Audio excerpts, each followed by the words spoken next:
കാലാവസ്ഥാ മുന്നറിയിപ്പുമായി ബന്ധപ്പെട്ടാണ്.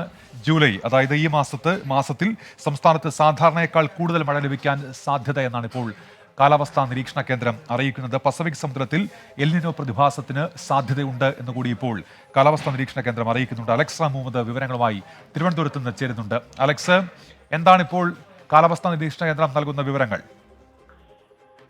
ഉന്മേഷ്, അതായത് കേന്ദ്ര കാലാവസ്ഥാ വകുപ്പ് ഈ അതായത് ഒരു മാസത്തെ പ്രവചനം അത് മുൻകൂട്ടി പ്രവചിക്കാറുണ്ട്. മഴ എങ്ങനെയാകും, മഴയുടെ അളവ് എങ്ങനെയാകും എന്നത് സംബന്ധിച്ച് മുൻകൂട്ടി പ്രവചനം നടത്താറുണ്ട്. അത്തരത്തിൽ ജൂലൈ മാസത്തിലെ പ്രവചനമാണ് ഈ ഘട്ടത്തിൽ വരുന്നത്. ഒന്ന്, കാലവർഷം സജീവമാകും നേരത്തെ തന്നെ കേന്ദ്ര കാലാവസ്ഥാ വകുപ്പ് പറഞ്ഞിരുന്നു.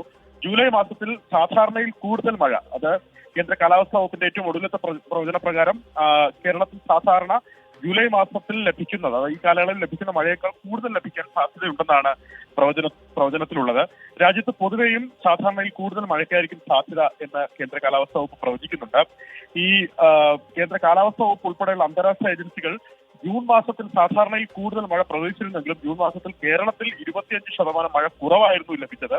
എന്നാൽ ജൂലൈയിൽ അതല്ലായിരിക്കും സാഹചര്യം എന്നാണ് നിലവിലെ അനുമാനം. ജൂലൈ മാസത്തിലും പസഫിക് സമുദ്രത്തിൽ എൻസോ പ്രതിഭാസവും ഇന്ത്യൻ മഹാസമുദ്രത്തിൽ ഇന്ത്യൻ ഓഷ്യൻ ഡൈപോൾ പ്രതിഭാസവും ന്യൂട്രൽ സ്ഥിതിയിൽ തുടരാൻ സാധ്യത എന്നുള്ളതാണ് ഈ പ്രവചനത്തിലുള്ളത്. എന്താണെങ്കിലും കാലവർഷം സജീവമായി തുടരും. ജൂലൈ മാസത്തിലും ശ്രദ്ധിക്കേണ്ട കാര്യമുണ്ട്. സാധാരണ ലഭിക്കുന്നതിനേക്കാൾ കൂടുതൽ മഴ ജൂലൈ മാസത്തിലും ലഭിക്കാൻ സാധ്യതയുണ്ട് എന്നാണ് കേന്ദ്ര കാലാവസ്ഥാ വകുപ്പ് പ്രവചിക്കുന്നത്. ശരി അലക്സ് മുഹമ്മദാണ് വിവരങ്ങൾ നൽകിയത്. ഈ മാസത്തിൽ കൂടുതൽ മഴ ലഭിക്കാൻ സാധ്യതയുണ്ട് എന്നുള്ള വിവരമാണ് ഇപ്പോൾ കാലാവസ്ഥാ വകുപ്പ് നൽകുന്നത്.